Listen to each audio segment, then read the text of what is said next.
الحمد للہ رب العالمین والعاقبۃ للمتقین والصلاة والسلام علی سید الانبیاء والمرسلین وعلی آلہ وصحبہ اجمعین، اما بعد۔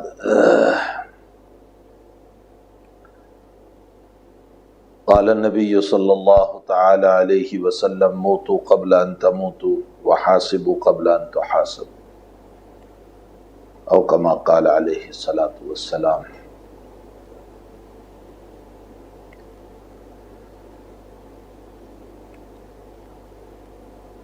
بزرگان محترم، معزز بھائیوں، دوستوں، عزیزوں اور ہماری مائیں، بہنیں اور بیٹیاں،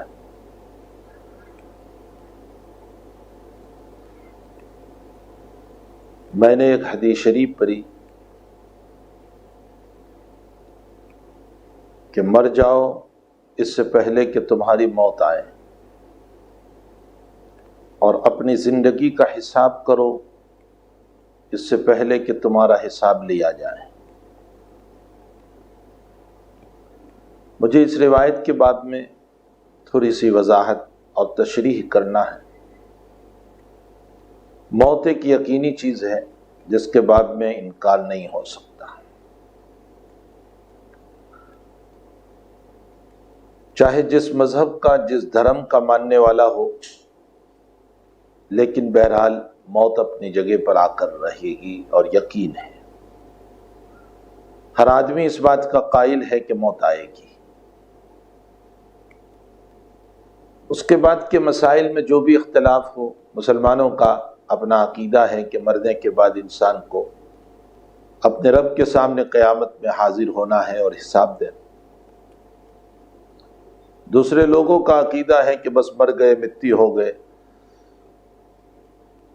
یا پھر دنیا میں پھر دوسرا جنم لے کر آئے۔ یہ سب ان کے عقائد ہیں، لیکن موت آئے گی اس میں کسی کا اختلاف نہیں ہے۔ ہر مذہب کا آدمی اس کو مانتا ہے۔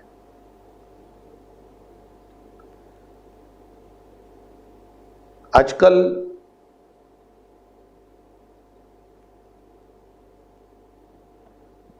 جو ہم سے معاصی اور گناہ کا ارتکاب ہوتا ہے، اس کی سب سے بڑی بنیاد یہ ہے کہ ہمیں موت کا استحضار نہیں۔ موتوا قبل ان تموتوا، اس حدیث شریف کے دو مطالب حضرات اکابر نے بیان فرمائے۔ ایک مطلب تو یہ بیان کیا کہ اپنی موت سے پہلے اپنی خواہشات کو مار دو، اپنی خواہشات کو رگڑ دو، فنا کر دو اللہ کی مرضی پر۔ انسان کی اپنی خواہشات معاصی کی، گناہوں کی، برائیوں کی، نہ معلوم کن کن چیزوں کی ہوتی ہے، لیکن انسان کو چاہیے کہ اپنی ان خواہشات کو فنا کر دے، ختم کر دے۔ تو پھر اس صورت میں گویا اپنی موت سے پہلے اپنی خواہشات کو مار دو، یہ مطلب ہے۔ اور دوسرا مطلب اس حدیث شریف کا یہ بیان کیا گیا کہ موتوا قبل ان تموتوا، مطلب یہ ہے کہ مرنے سے پہلے اپنے موت کا استحضار کرو کہ مجھے ایک دن مرنا ہے۔ حکیم الامت حضرت اقدس تھانوی نور اللہ مرقدہ نے ایک بہت پیاری بات ارشاد فرمائی۔ حضرت نے فرمایا کہ روزانہ ایک مراقبہ کیا کرو، اور وہ مراقبہ خلوت میں بیٹھ کر ہو، اور یہ سوچا کرو کہ فرشتے آئے، میں بیمار پڑا ہوں، اب میری روح قبض ہو رہی ہے، اب مجھے لے کر چل رہے ہیں، اب میری باڈی کو غسل دیا جا رہا ہے، لوگ مجھے کفن پہنا رہے، میں بے بس ہو چکا ہوں، اب مجھے کفنانے کے بعد جنازے میں سلا دیا گیا ہے، کچھ دیر مجھے ابھی رکھا جائے گا، میرے اطراف میں کچھ لوگ بیٹھے رہیں گے، پھر ابھی مجھے اٹھایا گیا اور میرے اوپر جنازے کی نماز پڑھی جا رہی ہے، اور اب جنازے کے بعد مجھے اٹھایا گیا اور میری قبر تیار ہے، اب مجھے قبر میں سلایا جا رہا ہے۔ چند آدمی میرے قبر میں اترے ہیں، میرا منہ قبلے کی طرف کر رہے ہیں، اب میں قبر میں لیتا ہوا ہوں، میرے اوپر پتھر یا لکڑا رکھا جا رہا ہے، چٹائی بچھائی جا رہی ہے، میں تنہا اندر میں ہو چکا ہوں، اب میرے ساتھ کوئی نہیں ہے، میرے اوپر منو مٹی ڈال دی گئی، لوگ واپس جا رہے، لوگوں کے چلنے کی آواز میں سن رہا ہوں، یہاں تک کہ فرشتے میرے پاس آ گئے ہیں اور مجھے سوال کر رہے ہیں کہ من ربک، تیرا رب کون ہے، تیرا نبی کون ہے، تیرا دین کیا ہے، نبی علیہ الصلوۃ والسلام کے باب میں تیرا کیا خیال تھا، مجھے سوال پوچھا جا رہا ہے۔ اور پھر ایک لمبی مدت میری ہو چکی ہے قبر میں سوتے سوتے کہ اچانک سور پھونکا گیا اور مجھے کھڑا کیا گیا اور میں اپنے رب کے حضور کھڑا ہوں، اور میرا مولا مجھ کو اب میری زندگی کا سوال کر رہا ہے، میری کمائی کا سوال کر رہا ہے، میرے علم کا سوال کر رہا ہے، میری جوانی کا سوال کر رہا ہے، میری حیات کا سوال کر رہا ہے۔ ہاں، میں اب اپنے رب کے سامنے کھڑا ہوں حساب دینے کے لیے، اور میرا رب مجھ سے حساب مانگ رہا ہے کہ جوانی کا فلاں لمحہ تو نے کہاں گزارا تھا، اور جوانی کا فلاں لمحہ تو نے کہاں گزارا تھا، اور فلاں وقت تو نے کہاں گزارا تھا، اور علم کو تو نے کیسے استعمال کیا تھا، اور مال تو نے کہاں سے کمایا اور کہاں خرچ کیا تھا، اور تیری زندگی کو تو نے کہاں لگایا تھا۔ مجھ سے سوال ہو رہا ہے اور میں جواب دینے سے بے بس ہو چکا ہوں اپنے رب کے سامنے، اور میرا رب جلال میں ہے۔ یہ ہے مراقبہ۔ انسان تھوڑی دیر کے لیے خلوت میں بیٹھ کر یہ مراقبہ کرے۔ حضرت فرماتے ہیں وحدہ لا شریک لہ کی قسم ہے کہ اللہ تعالیٰ اس کی زندگی کو صلاح و فلاح پر ڈال دے گا۔ امام غزالی رحمت اللہ علیہ نے لکھا ہے کہ روزانہ صبح کو اپنے نفس کے ساتھ، اپنے دل کے ساتھ مشارطہ کرو، شرطیں لگاؤ، اور یہ کہو اللہ کے خلاف اگر تو چلے گا تو میں تجھے سزا دوں گا، میں اتنی نماز زیادہ پڑھوں گا، میں اتنی رکعتیں زیادہ پڑھوں گا، میں اتنے نوافل زیادہ پڑھوں گا، میں اتنا پیسہ خرچ کروں گا۔ شرط کرو اس کے ساتھ، اور پھر شرط کرنے کے بعد اللہ سے دعا کرو کہ اللہ میں نے اپنے نفس کے ساتھ جو شرط کی ہے ان شرائط کو پورا کرنے کی مجھے توفیق عطا فرما۔ اور اس کے بعد مراقبہ کرو، جو ابھی بتایا گیا مراقبہ۔ یہ مراقبہ کرنے کے بعد روزانہ رات میں اپنا محاسبہ کرو، پہلے مشارطہ، پھر مراقبہ، پھر رات میں محاسبہ، اپنے نفس کا حساب لو۔ سونے سے پہلے 5 منٹ کے لیے اپنے دن بھر کا حساب لو کہ آج میرا دن اللہ کی راہ پر گزرا یا اللہ کی نافرمانی پر گزرا، وحدہ لا شریک کی اطاعت پر گزرا یا وحدہ لا شریک کی نافرمانی پر گزرا۔ اپنے نفس کا محاسبہ کرو، حساب کرو روزانہ رات میں۔ اگر دن بھر کے کام زیادہ سے زیادہ اللہ کی وفاداری، فرمانبرداری، اطاعت پر گزرے ہیں تو اللہ کا شکر ادا کرو۔ اللہم لک الحمد والشکر، اللہ تیرا حمد و شکر ہے کہ میں نے اپنا دن جو ہے وہ تیری فرمانبرداری میں گزارا۔ اور اگر اللہ کی نافرمانیاں ہوئی ہے تو رات میں توبہ کرو، اللہ تعالیٰ سے معافی مانگو، اور توبہ کر کے سو۔ ہو سکتا ہے رات میں موت ہو جائے اور ہم بغیر توبہ کے اللہ کے پاس جائیں، اور اللہ کے پاس حساب کے لیے ہمارے پاس جواب نہ ہو۔ اس لیے امام غزالی فرماتے ہیں رحمت اللہ علیہ کہ پہلے اپنے نفس کے ساتھ صبح کو شرائط طے کرو، پھر مراقبہ کرو، پھر رات میں محاسبہ کرو۔ اگر اچھی زندگی اور دن اچھا گزرا ہے اللہ کا شکر ادا کرو، اور اگر گناہ ہوئے ہیں تو پھر اللہ سے توبہ کرو۔ تو حقیقت یہ ہے کہ موتو قبل ان تموتو کا ایک مطلب تو یہ ہے کہ اپنی خواہشات کو فنا کرو، یہ بھی ایک موت ہے، اور دوسرا مطلب اس کا یہ ہے کہ مرنے سے پہلے مر جاؤ، مطلب یہ ہے کہ موت کا استحضار کرو، آج جو ہم شیخی بگار رہے ہیں، منچو دیگرے نیس میری طرح کوئی نہیں، میں ہی سب سے بڑا، میں ظلم کر رہا ہوں، میں بغاوت کر رہا ہوں، میں نافرمانی کر رہا ہوں، میں نماز چھوڑ رہا ہوں، میں شریعت کے خلاف چل رہا ہوں، میری زبان کینچی کی طرح چل رہی ہے، میں لوگوں کے دلوں کو ٹکڑے کر رہا ہوں۔ ان سب کی بنیاد یہ ہے کہ موت کا استحضار نہیں ہے۔ ہم نے اپنے ماں باپ کو قبر میں اتارتے ہوئے بھی ہمارے دلوں پر موت کا استحضار نہیں آیا۔ ہم نے اپنے رشتہ داروں کو قبر میں اتارا لیکن قبر کا استحضار نہیں آیا۔ ہم نے نہ معلوم کتنے لوگوں کو قبر میں سلایا لیکن اس کے باوجود ہمیں موت کا استحضار نہ ہوا۔ سارے گناہوں کی بنیاد موت کا استحضار نہ ہونا ہے۔ آج ہم سب غفلت میں پڑے ہوئے ہیں، انتہائی غفلت میں پڑے ہوئے ہیں۔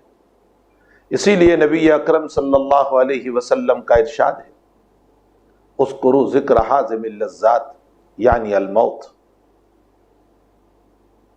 لذتوں کو توڑنے والی چیز کو یاد کیا کرو، یعنی موت کو۔ اس کا یہ مطلب نہیں ہے کہ موت کی تسبیح پڑھی جائے، یہ مطلب نہیں ہے۔ مطلب یہ ہے کہ جو میں نے مراقبہ بتایا کہ میری موت ہوئی ہے، مجھے غسل دیا جا رہا ہے، مجھے کفن پہنایا جا رہا ہے، مجھے جنازے میں سلایا جا رہا ہے، لوگ مجھے اٹھا کر کے چل رہے ہیں، میرے سامنے جنت بھی ہے، جہنم بھی ہے، فرشتوں کی حضوری ہے، قبر کا سوال ہے، تن تنہا ہوں میں۔ یہ ہے استحضار، اور یہ مسئلہ مسلم ہے کہ جس چیز کا یقین دل میں آ جاتا ہے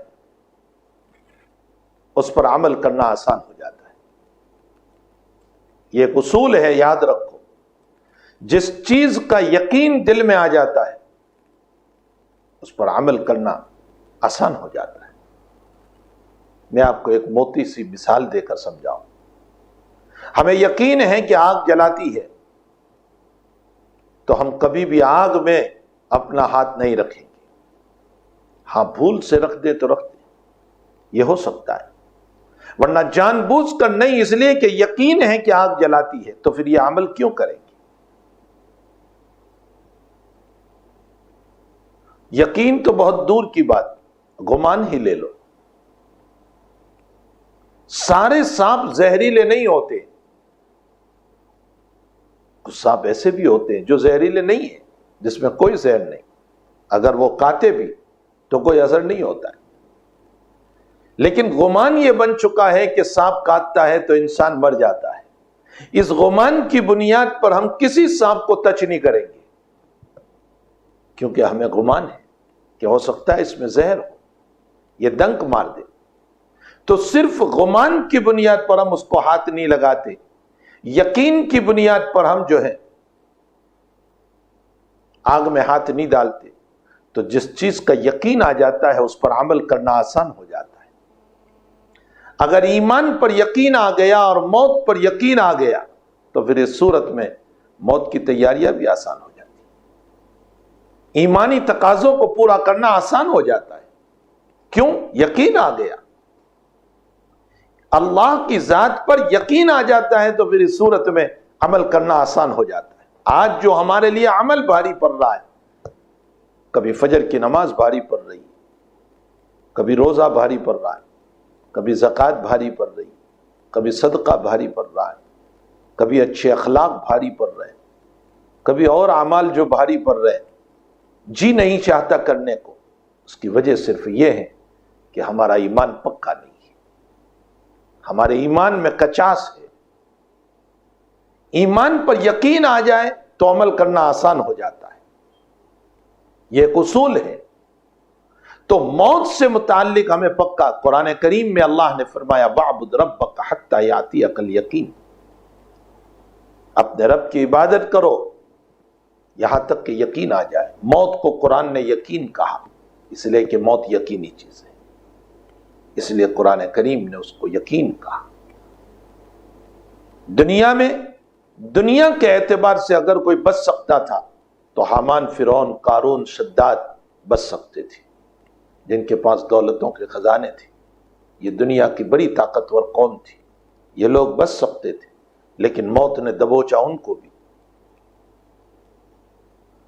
اور دین کے اعتبار سے اگر کوئی بچ سکتا تھا تو محمد الرسول اللہ صلی اللہ علیہ وسلم کو موت نہ آتی، لیکن اللہ کے نبی علیہ السلام کو بھی موت آئی، سکرات کی سختی نبی پر بھی آئی۔ بخاری شریف میں ہے کہ آپ نے ٹھنڈے پانی کا پیالہ اپنے پاس رکھوایا۔ عائشہ صدیقہ رضی اللہ تعالیٰ عنہ فرماتی ہے کہ بین حاقنتی و ذاقنتی، میری گود میں تھے نبی کریم صلی اللہ علیہ وسلم آخری وقت میں، اور ٹھنڈے پانی کا پیالہ منگوایا، اور اس پانی میں ہاتھ ڈالتے اور اپنے چہرے پر پھیرتے،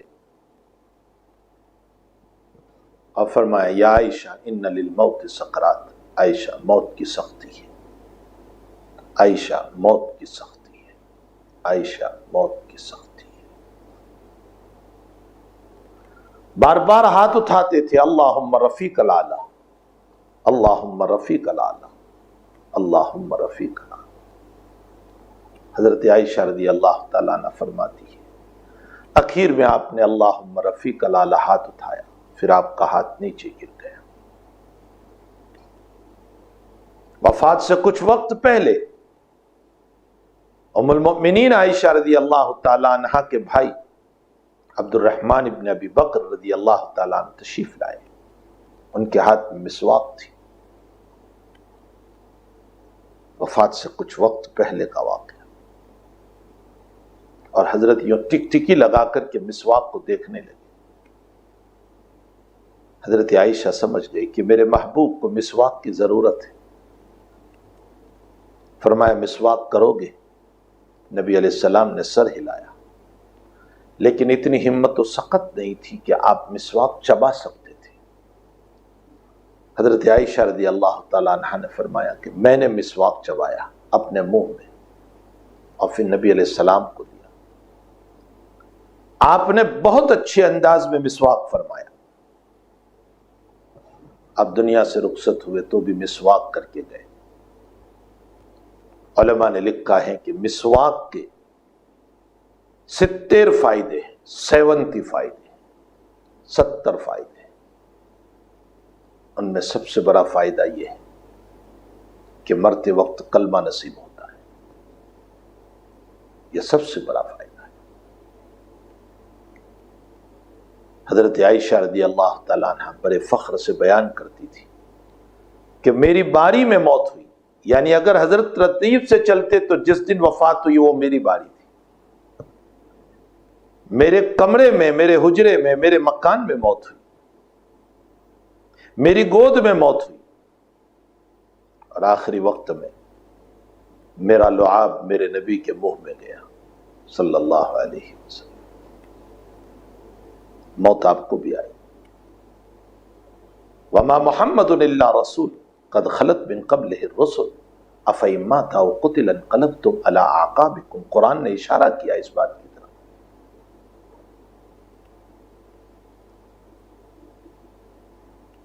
تو دینی اعتبار سے اگر کوئی بچ سکتا تھا تو نبی کریم صلی اللہ علیہ وسلم کو موت نہ آتی۔ وفات آپ کو بھی ہوئی، موت آپ کی بھی ہوئی، آپ بھی دنیا سے تشریف لے گئے۔ موت ایک یقینی چیز ہے، تو جس پر یقین ہوتا ہے اس پر عمل کرنا آسان ہو جاتا ہے۔ اگر موت پر ہمیں یقین آ جائیں تو گناہ چھوٹ جائیں گے، برائیاں چھوٹیں گی، اللہ کی رضا والے اعمال دل میں زندہ ہوں گے، حق تعالیٰ کے رضا والے اعمال دل میں زندہ ہوں۔ آج ہی میں کسی صاحب سے گفتگو کر رہا تھا، اور میں نے گفتگو کرتے ہوئے ان سے کہا کہ ہم جب کسی غریب کو زکوٰۃ دیتے ہیں تو دینے والے کو چاہیے کہ یہ نہ سمجھے کہ میں نے کوئی احسان کیا اس پر، لا حول ولا قوة، میں نے کوئی احسان نہیں کیا، احسان اس کا ہوا کہ اس نے قبول کیا۔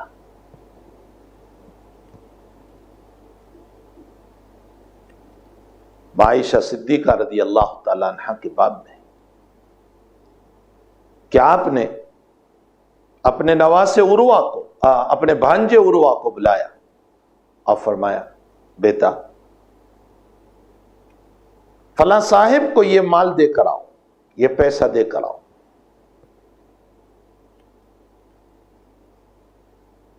اور نام نہ لینا کہ میں نے دیا۔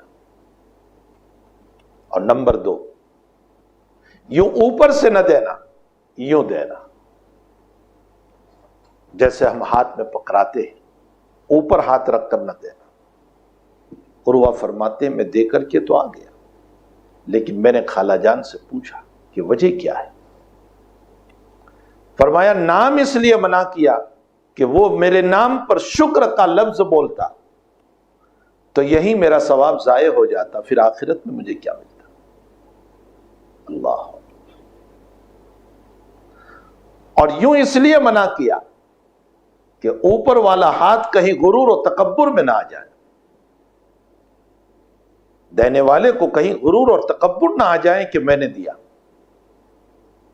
اس کا احسان مانو کہ اس نے قبول کیا۔ اس کی مثال ایسی ہے کہ ہم جب کپڑے دھونے کے لیے دھوبی کو دیتے ہیں تو ہمارا احسان نہیں کہ ہم نے دھوبی کو کپڑا دیا، اس کا احسان ہے کہ اس نے دھونے کے لیے لیا، صاف کرنے کے لیے لیا تاکہ ہمارے کپڑے کو صاف کر دے۔ غریب کا احسان ہوا کہ اس نے زکوٰۃ لی تو میرا مال صاف ہوگا، پاک ہوگا، اگر وہ زکوٰۃ نہ لیتا تو میرا مال اس زکوٰۃ کے مال کی وجہ سے ناپاک رہتا۔ یہ اس کا احسان ہوا۔ جیسے ایک دھوبی میرا کپڑا دھو کر مجھ پر احسان کر رہا ہے، لینے والا زکوٰۃ لے کر میرے مال کو صاف کر رہا ہے۔ یہ صوفیہ اور فقہا کی بیان کردہ باتیں جو بہت گہری باتیں، یہی وجہ ہے کہ صوفیہ نے لکھا کہ جب تم خلوت میں رہتے ہو، تنہائیوں میں رہتے ہو، اور تم یہ چاہتے ہو کہ دوسروں سے نہ ملے، تو یہ نیت نہ کرو کہ لوگوں کے شر سے میں بچوں اس لیے میں نہیں ملتا، نہیں، یہ تو برائی اور تکبر کی بات ہو گئی۔ نیت یہ کرو میرے شر سے کوئی بچ جائے، میں گندا ہوں، میں گندا ہوں، میرے شر سے کوئی بچ جائے، یہ نیت کرو۔ اس نیت پر اللہ تعالی ہمیں بہت اجر عطا کرے گا، بہت ثواب عطا کرے گا۔ دیکھیے صوفیہ کی نظر کہاں پہنچی۔ تو حقیقت یہ ہے کہ اگر موت کا استحضار ہو جائے ہمیں کہ ہمیں مرنا ہے، تو پھر زبان ہماری غلط نہیں بولے گی، پھر ہم جھوٹ اور غیبت میں مبتلا نہیں ہوں گے، پھر ہمارے اعمال غلط نہیں ہوں گے، پھر ہم عبادتوں کو چھوڑنے والے نہیں ہوں گے۔ آپ نے نام سنا ہوگا حضرت بہلول رحمت اللہ علیہ کا، مجذوب الحال بزرگ گزرے ہیں، بہت مجذوب الحال۔ ہارون رشید کا زمانہ تھا، لیکن ہارون رشید ان سے مزاحی کلام کیا کرتے تھے بلا کر، اور اپنے دربان کو کہہ رکھا تھا کہ بہلول جب بھی آئے اس کو روکا نہ جائے، ان کو آنے دیا جائے۔ ایک مرتبہ ہارون رشید نے اپنے پاس ایک لکڑی تھی، چھڑی تھی، وہ بہلول کو مذاق میں یوں کہہ کر دی کہ تم سے زیادہ کوئی بے وقوف مل جائے اسے دے دینا۔ یہ اس کا مطلب یہ ہے کہ بہلول تم بے وقوف ہو، کہنا یہ چاہ رہے تھے، یہ مذاق میں یہ کہا کہ تم بے وقوف ہو، تو کہا تم سے زیادہ کوئی بے وقوف ملے اس کو دے دینا۔ بہلول نے اس لکڑی کو اپنے پاس رکھ لیا۔ ایک زمانہ گزرا کہ ہارون رشید بہت بیمار پڑے، تو بہلول عیادت کے لیے پہنچے اور جا کر پوچھا کیا حال ہے؟ کہا بس حال کیا ہے، موت کے منہ میں آ کر کھڑا ہوں، اور سفر کی تیاری ہے۔ کہا کون سے سفر کی؟ کہا آخرت کے سفر کی۔ تو کہا واپس کب آؤ گے؟ بہلول پوچھ رہے واپس کب آؤ گے؟ کہا تم عجیب ہو، اس سفر سے کوئی واپس بھی آتا ہے؟ تو کہا اچھا آپ نے کتنا ساز و سامان آگے بھیج دیا اس سفر کے لیے، چونکہ آپ واپس تو آنے والے ہیں نہیں، تو لمبا سفر ہے آپ کا، تو آپ نے کتنا سامان بھیجا، کیا آپ نے فوج آگے بھیج دی، آپ کا حفاظتی دستہ آگے گیا، آپ کے معاونین سامان لے کر آگے پہنچے تاکہ آپ کا تعاون ہو آگے، لمبا سفر ہے آپ کا۔ بہلول آپ بے وقوفانہ باتیں کر رہے ہو۔ تو کہا نہیں، دنیا میں آپ چھوٹا سا سفر کرتے ہیں تو اس سے پہلے آپ کی سیکیورٹی جاتی ہے، آپ کی فوج جاتی ہے، آپ کا ساز و سامان پہلے پہنچ جاتا ہے، سب کچھ پہلے آپ بھیج دیتے ہیں، اس کے بعد آپ کا سفر ہے۔ تو مختصر سفر کے لیے جب اتنا سامان بھیج رہے ہیں تو یہ تو لمبا سا سفر ہے، اس لمبے سے سفر کے لیے آپ نے کچھ نہیں بھیجا، کوئی فوج نہیں، کوئی سامان نہیں۔ وہ لکڑی ساتھ میں تھی، کہ میں اسی دن کے انتظار میں تھا کہ مجھ سے زیادہ کوئی بے وقوف ہو میں اس لکڑی کو دوں، تم نے مجھ کو یہ کہا تھا، یہ لکڑی آپ ہی لیجئے، اس لیے کہ آپ سے زیادہ بے وقوف کوئی نہیں۔ دنیا کے مختصر سفر کے لیے تو سامان بھیجا، اور آخرت کے لمبے سفر کے لیے آپ کے پاس کوئی سامان نہیں۔ بہلول ہارون رشید رو پڑے اور کہا واقعتاً بہلول تم بڑے عقل مند ہو، میں نے تم کو بے وقوف سمجھا لیکن تم عقل مند ہو، اس لیے کہ آخرت کے لیے ہمیں جو تیاریاں کرنی چاہیے وہ تیاری ہم نے نہیں کی۔ سفر طویل طویل وزاد قلیل قلیل، سفر بہت لمبا ہے مرنے کے بعد، کب قیامت قائم ہوگی کچھ پتہ نہیں، اور پھر حشر کا میدان جو اللہ کے سامنے ہے، قرآن کریم میں ہے 50,000 سنہ، میدان حشر میں جو اللہ کے سامنے ہمیں کھڑا ہونا ہے، اس میں ایک دن 50,000 سال کے برابر ہوگا، 50,000 سال اس میں اللہ کے سامنے کھڑا ہوگا،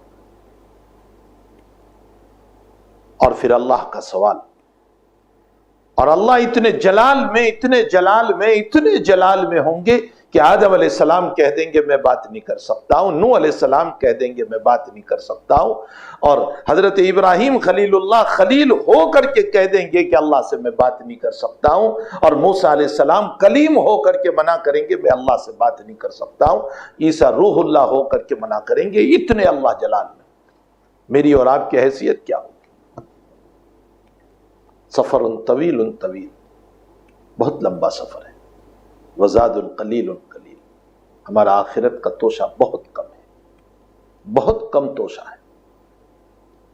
اسی لیے نبی کریم صلی اللہ علیہ وسلم نے فرمایا، ترمذی شریف کی روایت، القیس من دان نفسہ وعمل لما بعد الموت، اللہ اکبر، القیس من دان نفسہ وعمل لما بعد الموت، عقل مند کون ہے؟ اللہ کے نبی نے عقل مند انجینئر کو، لائر کو، سائنس ٹیکنالوجی کی جاننے والے کو عقل مند نہیں کہا، اللہ کے نبی نے فرمایا القیس، عقل مند وہ ہے جو اپنی ذات کو پہچانے، میں کون ہوں، میں ایک حقیر فقیر ہوں، میں ایک اللہ کا بندہ ہوں اور وہ میرا معبود ہے، میں گندگیوں کا پلندہ ہوں، میں ناپاکیوں کا پلندہ ہوں، اپنی ذات پہچانے، وَعَمِلَ لِمَا بَعْدَ الْمَوْتِ، اور ما بعد الموت کے لیے تیاری کرے، مرنے کے بعد والی زندگی کے لیے تیاری کرے، وہ ہے عقل مند، اس کو عقل مند کہا جاتا ہے۔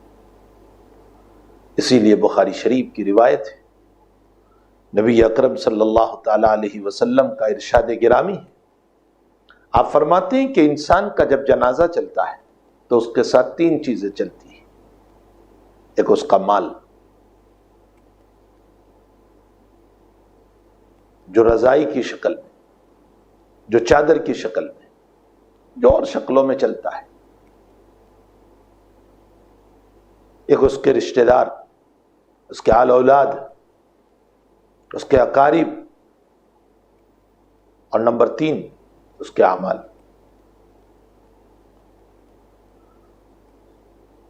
رشتہ دار اور مال قبر کی حد تک ہے،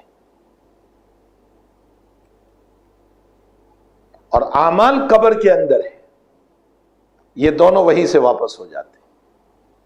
اس کی رضائی بھی واپس، اس کی چادر بھی واپس، اس کے بچے بھی واپس، اس کے اہل و عیال بھی واپس، اس کے رشتہ دار بھی واپس، اس کا شوہر بھی واپس، اس کا والد بھی واپس، اس کے سب واپس، سب چھوڑ چھاڑ کر چلے جاتے ہیں۔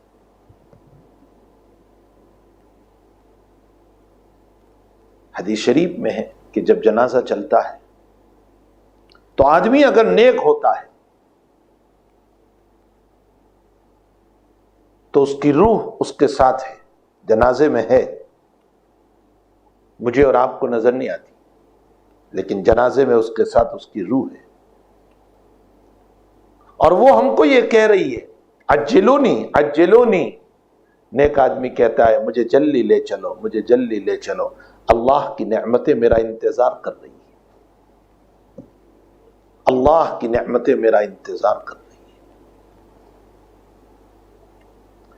اور اگر انسان برا ہوتا ہے اور وہ عذاب کو دیکھتا ہے جو اللہ کی طرف سے اس کے لیے تیار ہے، تو وہ کہتا ہے کہاں لے کر چلے مجھے، کہاں لے کر جا رہے ہو، وہ عذاب سامنے ہے۔ حدیث شریف میں نبی کریم صلی اللہ علیہ وسلم نے فرمایا، بخاری شریف کی روایت ہے کہ جب تمہارے آدمی کی وفات ہو جائے تو تم اس کو رکھ کر لے کر مت بیٹھے رہو، جلدی سے لے چلو۔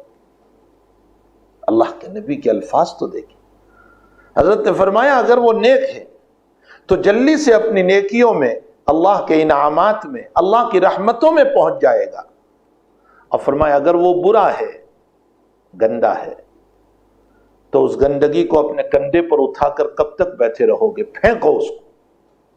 یہ خود نبی کریم صلی اللہ علیہ وسلم فرمایا۔ تو موت کا استحضار، آخرت کی تیاری بہت بڑی چیز ہے، بہت بڑی چیز ہے۔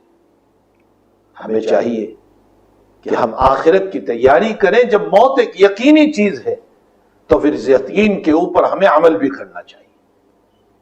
حدیث شریف میں ہے من احب لقاء اللہ احب اللہ لقاءہ ومن کرہ لقاء اللہ کرہ اللہ لقاءہ۔ جو اللہ سے ملنا پسند کرتا ہے اللہ بھی اس سے ملنا پسند کرتا ہے، اور جو اللہ سے ملنا پسند نہیں کرتا اللہ بھی اس کو ملنا پسند نہیں کرتا۔ اللہ کے محبوب بندے اور محبوب بندیاں بنو۔ اللہ مجھے بھی بنائے، آپ کو بھی بنائے۔ مجھے ایک واقعہ یاد آیا معارف مثنوی کا۔ معارف مثنوی میں علامہ رومی رحمۃ اللہ علیہ نے محمود غزنوی کا ایک واقعہ لکھا ہے کہ محمود ایک مرتبہ رات میں شاہانہ لباس نکال کر، عام لباس پہن کر، تاکہ یہ پتہ نہ چلے کہ یہ بادشاہ وقت ہے، تحقیق اور تفتیش کے لیے چلا۔ تو دیکھا کہ رات میں 4-5 آدمی بیٹھے ہوئے ہیں، اور وہ سب کے سب چوری کی نیت سے، سب کے سب چوری کی نیت سے۔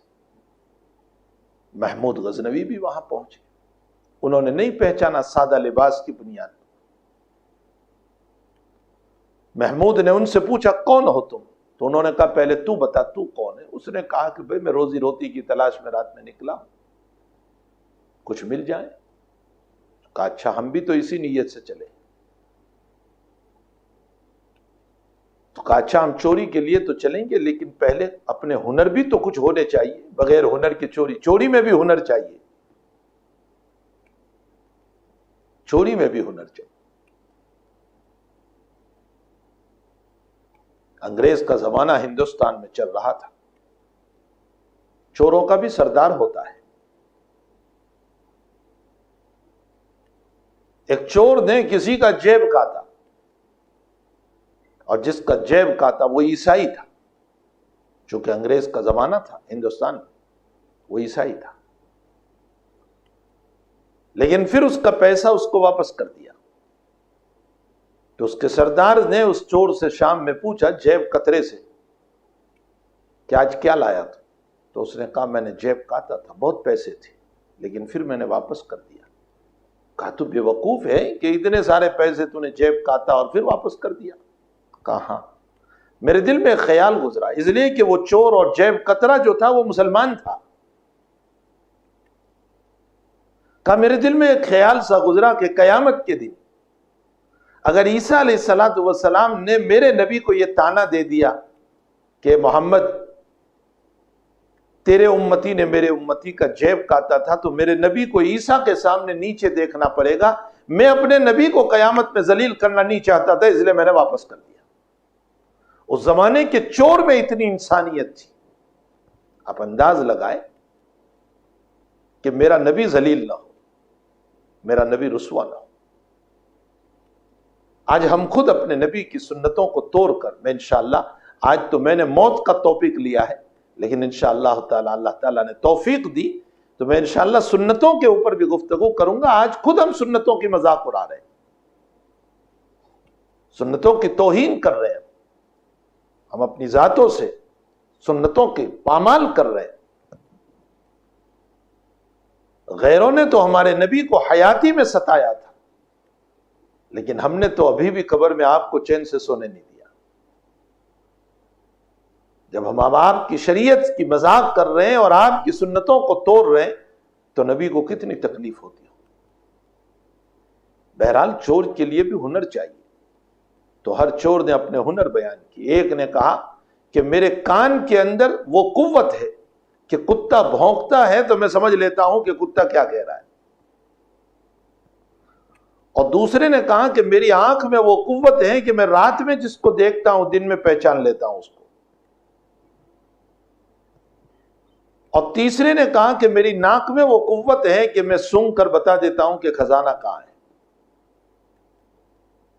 اور چوتھے نے کہا کہ میرے بازو میں وہ طاقت اور قوت ہے کہ میں دیوار کو توڑ دیا کرتا ہوں۔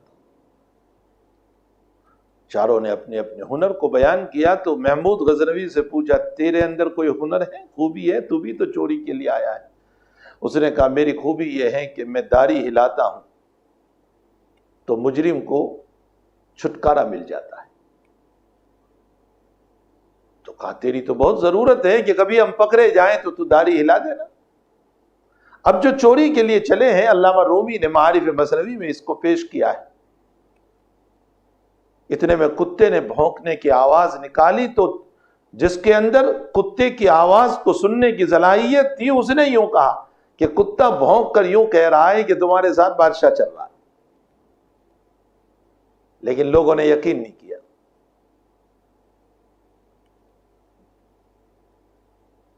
جس کے اندر سونگنے کی قوت تھی اس نے سونگ کر بتا دیا کہ خزانہ اس جگہ ہے، اور جس کے بازو میں قوت تھی اس نے نقب لگا کر کے سوراخ کر کے خزانے کو لے لیا۔ بادشاہ نے سب کے پتے لے لیے کہ اچھا پھر کبھی ہمیں چوری کے لیے جمع ہونا ہو تو کیسے، سب کے پتے لے لیے۔ دوسرے دن اپنے شرطوں کو پولیسوں کو بھیجا اور سب کو پکڑوایا،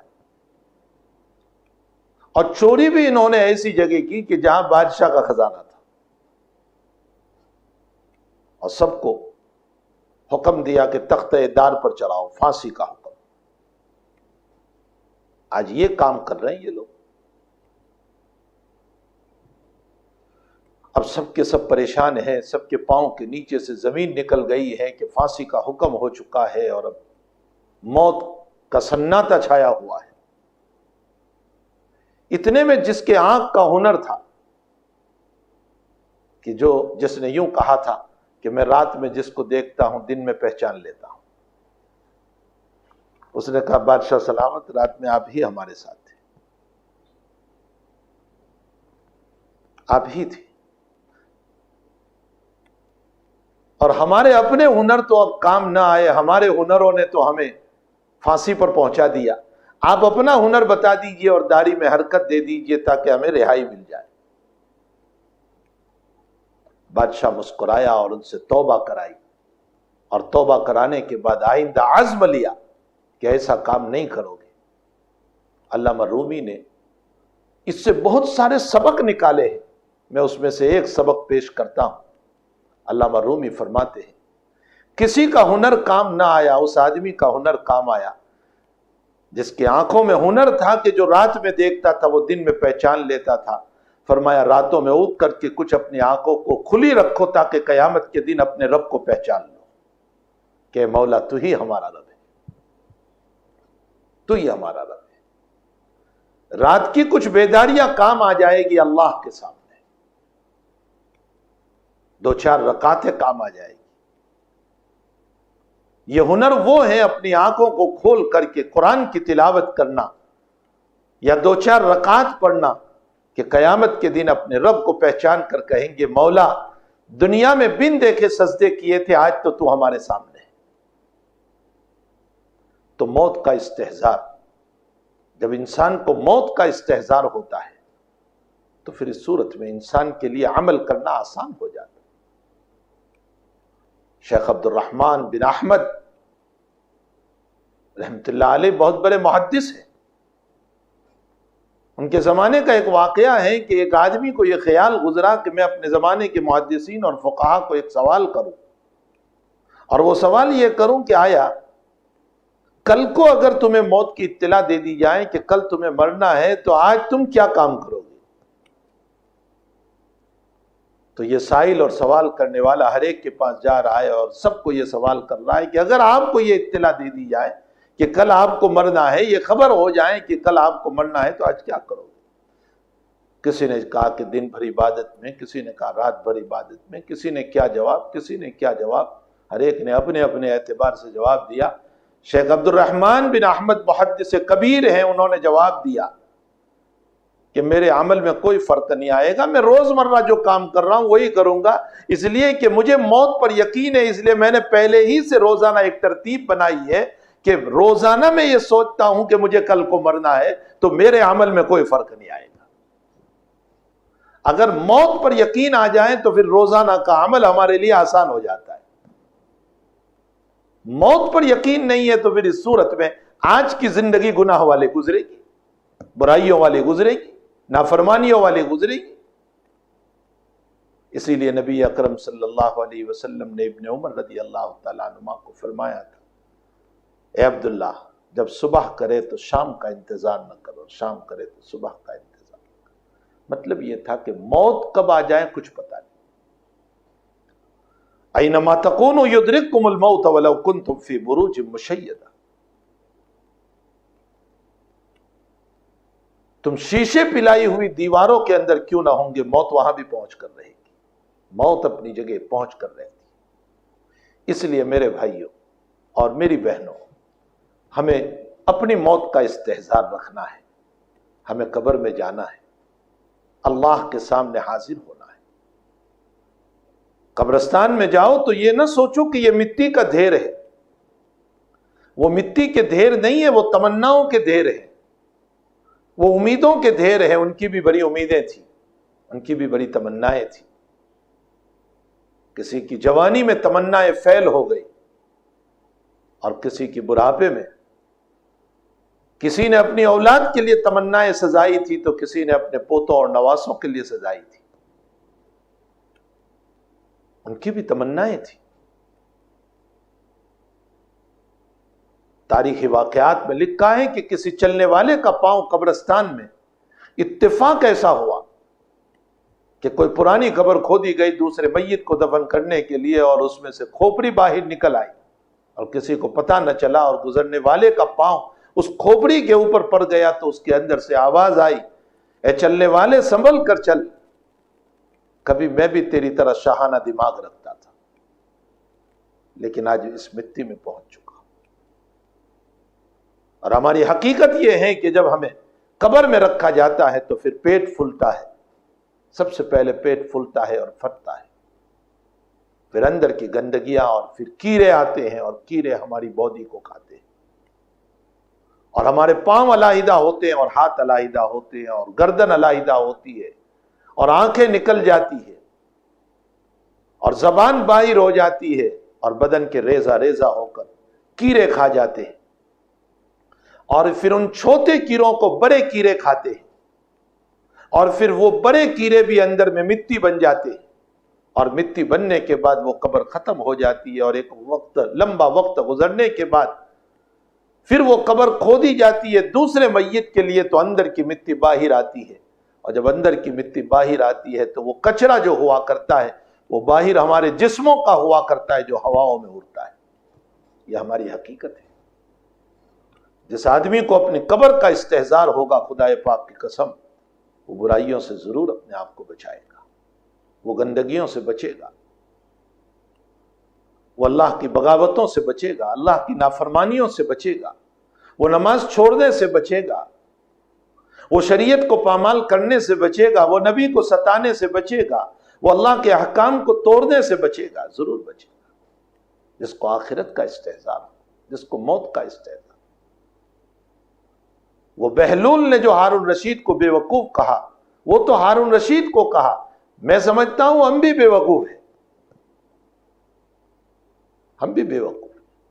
ہمیں کہیں سفر کرنا ہو تو پہلے سے ہوٹل بک کراتے ہیں، ہمیں کہیں سفر کرنا ہو تو پہلے سے اطلاع کرتے کہ گاڑی لینے کے لیے آ جائے، ہمیں کہیں سفر کرنا ہو تو سامان ساتھ میں لے کر چلتے ہیں، بستر ہوتا ہے، کھانا ہوتا ہے، توشہ ہوتا ہے، پانی کا بوتل ہوتا ہے، سب لے کر چلتے ہیں، بسکٹ ہوتی ہے، چائے ہوتی ہے، ناشتہ ہوتا ہے، ٹفن سارا تیار۔ یہ 2 دن کا ہمارا سفر ہے جس کے لیے ہماری اتنی تیاری ہے کہ وہاں اطلاع ہے اور ان کو استقبال کے لیے بلایا جاتا ہے اور گاڑی بلائی جاتی ہے، اور اس کے ساتھ ساتھ ہوٹلیں بک کی جاتی ہے پہلے سے، بلکہ سیٹیں بک کی جاتی ہے ٹرینوں کے اندر، فلائٹوں کے اندر، کہ ہماری سیٹ بک ہو جائے، ہو سکتا ہے ان وقت پر ہمیں سیٹ نہ ملے۔ یہ مختصر سفر کے لیے تو اتنی تیاری ہے، افسوس ہزاروں سال ہمیں جس قبر میں اور آخرت میں سونا ہے اور جانا ہے، اس کے لیے ہماری کوئی تیاری نہیں۔ ہم جو ہیں ہارون رشید سے زیادہ بے وقوف ہیں۔ ہمیں چاہیے کہ ہم اپنی آخرت کی تیاری کریں، نوافل کی پابندی کریں، جتنی ہو سکے نفل نماز پڑھیں، نفل روزے رکھیں، زکوٰۃ اپنی جگہ فرض ہے، جتنا ہو سکے نفلی صدقہ ہماری طرف سے،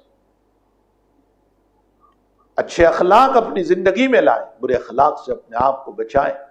حدیث شریف میں آتا ہے قیامت کے دن جب تمہارے گناہوں کا پلڑا نیچا ہوگا اور نیکیوں کا پلڑا اونچا ہوگا، تو تمہارے نیکیوں کے پلڑے کو جھکانے کے لیے جو چیز تمہارے نامہ اعمال میں رکھی جائے گی، اللہ کے نبی فرماتے اچھے اخلاق۔